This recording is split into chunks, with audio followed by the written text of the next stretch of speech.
आता जो बिझनेस आपण करतोय त्या बिझनेसचे तुमचे पुढच्या 5 वर्ष पुढच्या वर्षामध्ये तुमची काय इच्छा आहे की तुमचे 5 टॉप प्रोडक्ट कोणते असावेत? तुमचे 5 टॉप प्रोडक्ट किंवा तुमचे सर्व्हिसेस 5 तरी असायलाच पाहिजेत.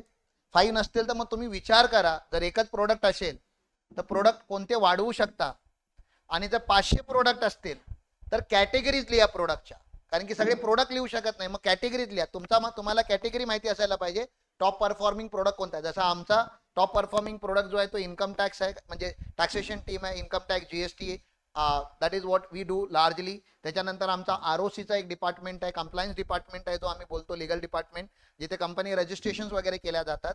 त्याच्यानंतर आमचा फायनान्स डिपार्टमेंट आहे, जिथे आम्ही अकाउंटिंग सर्व्हिसेस प्रोव्हाइड करतो. आता आमचा बॅक साईडने पुढून खूप मागून पण लवकर लवकर पुढे येतोय तो आहे फंड रेझिंग.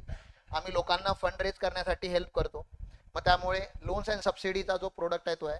बिझनेस टीम तर तुम्ही बघताच आहे स्ट्रगल करते, कारण की आमचे बिझनेसमॅनच गुणाचे आहेत. कधी माझी 5 लाख फी देणार मला ते समजत नाहीये. त्यामुळे बिझनेस टीम पण एक दिवस पुढे येईल आपली. मार्केटिंग टीम पण स्ट्रगल करायला लागले. मग काही स्ट्रगलिंग टीम आहेत आणि काही टॉप परफॉर्मिंग टीम आहेत. माझ्या तर टोटल 8 आहेत, 9 आहेत.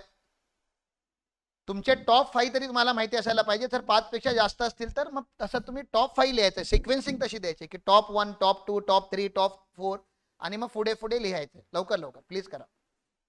या वर्षी जर आपल्याला टर्नओव्हर वाढवायला जर प्रोडक्ट ऍड करावे लागले तर कोणत्या प्रोडक्ट ऍड करायची इच्छा तुमच्या मनामध्ये येते? ह्या रूम मध्ये इच्छा येतात. म्हणून मी एक्स्ट्रा का तुम्हाला सांगतोय, हा एक रूम असा आहे, आम्ही एनर्जेटिक असा केलेला असतो की इथे इच्छा येतात.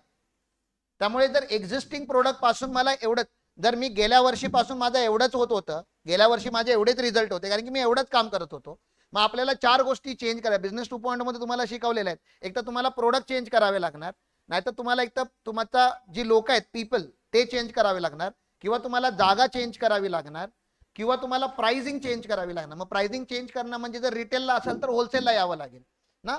प्राइसिंग बरोबर खेळावं लागेल. जर आता स्मॉल क्वांटिटी मध्ये घेत असेल तर बल्क क्वांटिटी घेऊ शकतो का. अजून एक आपण विचार कसा करतो प्रोडक्टचा, एका दुकानामध्ये 500 प्रोडक्ट ठेवण्यापेक्षा एक प्रोडक्ट 500 दुकानामध्ये ठेवता येतो का ते बघायचं आहे. म्हणजे बी टू सी करत असाल तर बी टू बी ला जाऊ शकतो का विचार करायचा.